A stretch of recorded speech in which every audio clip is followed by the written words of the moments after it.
So I think those are some things to consider when it comes to registration. And then second step is, okay, now you're registered, now you can vote. Are you actually going to? So we've talked about this a little bit before, early voting. In-person voter fraud just doesn't happen. I mean, so this idea of trying to make it more difficult to vote in person is a solution in search of a problem. And we can talk more or less about that.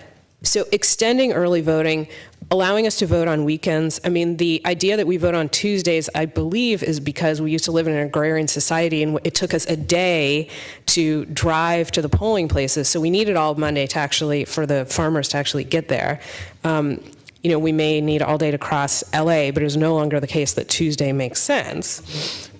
Making sure that polling places are accessible to less likely voters.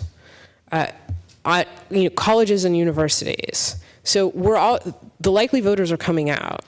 Let's try and dive into the less likely. They can sway elections. Exploring touchscreen voting. I know Secretary of State Padilla is going to talk about that. And ultimately the biggest change would be if I could say to my students, open up your iPhone, you can vote.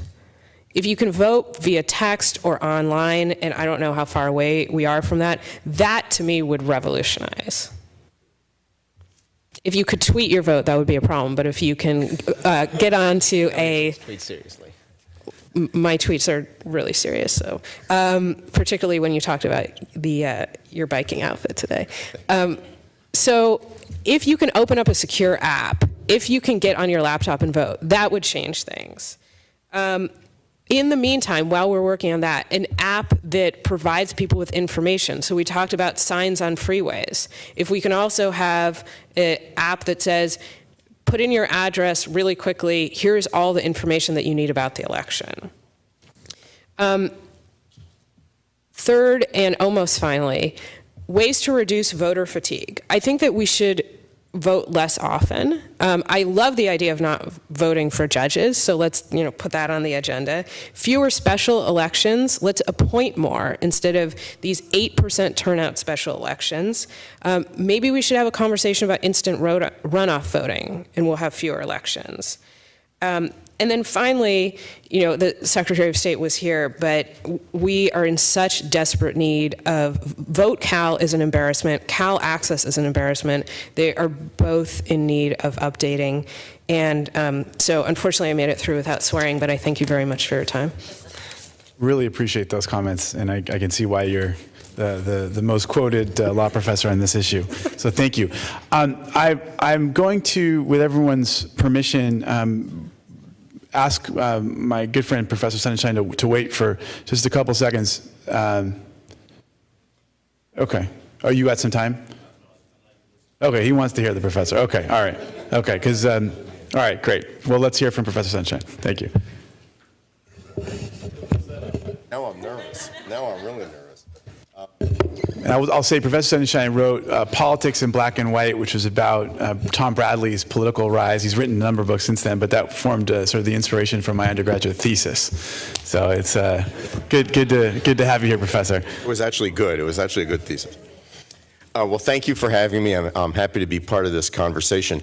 I applaud you for talking about Southern California because it is both the biggest problem and the biggest solution to the problem. In other words, you're grappling with the gap that if you fix, you'll have the single biggest impact on voting turnout in California. So congratulations and thank you for being here on that. Really, there's just some oddball things to talk about here, and I'm going to sort of run through them in no particular order. One is, why is Southern California turnout as low as it is? Historically, Southern California has always had a much less political culture than Northern California. This comes as no surprise to anybody. Writing in 1964, a political scientist wrote that there's more upset when Koufax has a bad night against the Giants than when there's a major turnaround in the political arena. That was 1964. That was before all these events occurred that we're talking about now.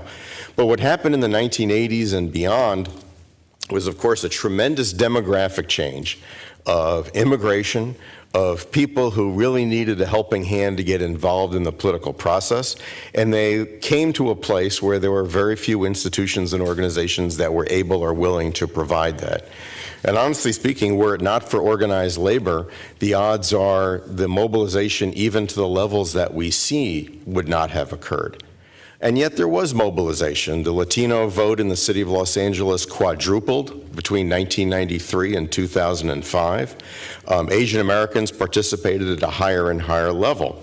And yet still, as Paul's research has shown, and I have a report we did on the city of LA, and I think I agree with Paul because he's one of the co-authors of the report, so I'll pass some copies here, finds many of the same things in the city of Los Angeles.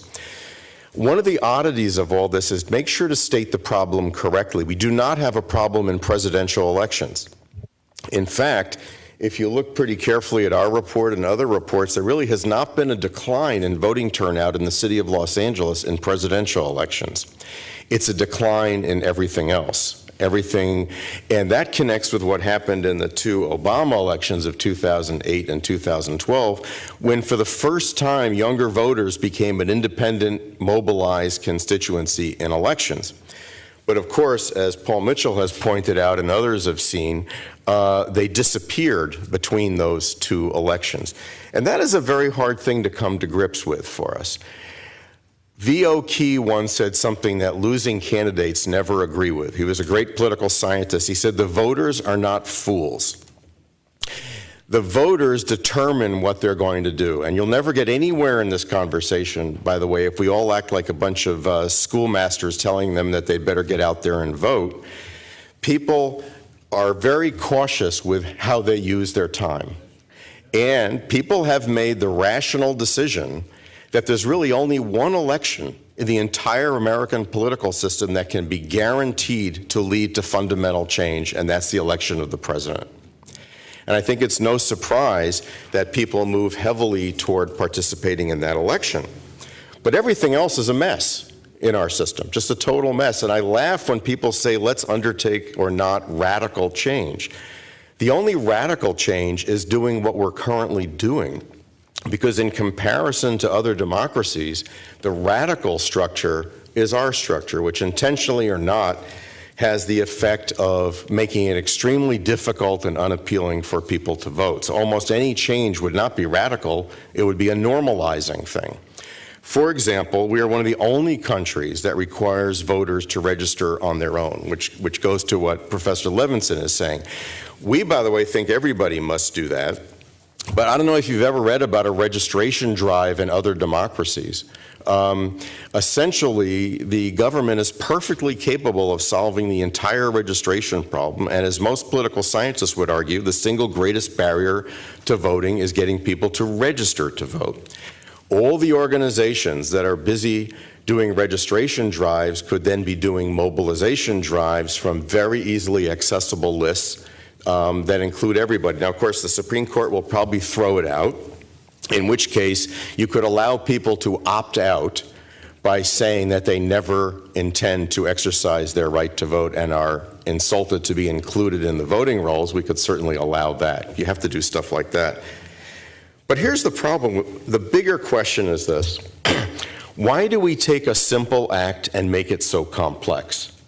We've really had to work hard to do that. Why do we take the voting cues that people find most useful and bury them where they're hardest to find? Why do we have many elections that mean very little instead of a very small number of elections that, to borrow Paul Mitchell's analogy, is more like the fourth quarter of a professional basketball game where it really matters instead of all the other times when it doesn't matter? If voters are not fools, they are hungry for figuring out where those elections are so they can vote in them. And all the rest of them, it's just water off the duck's back. I am here to admit I do not vote for Judge. I had some numerical things about the number of letters in their last names at one point, but I thought that that was a little embarrassing for me to admit. I just skip it. I have no idea why we vote for Judge. I have no idea why we vote for special districts. Sometimes I wonder why we vote for boards of education. It's really unclear. In most democracies, the idea is you elect someone, give them a grant of power that can be visibly used, and then remove it when they are unable to do what it is you want to do.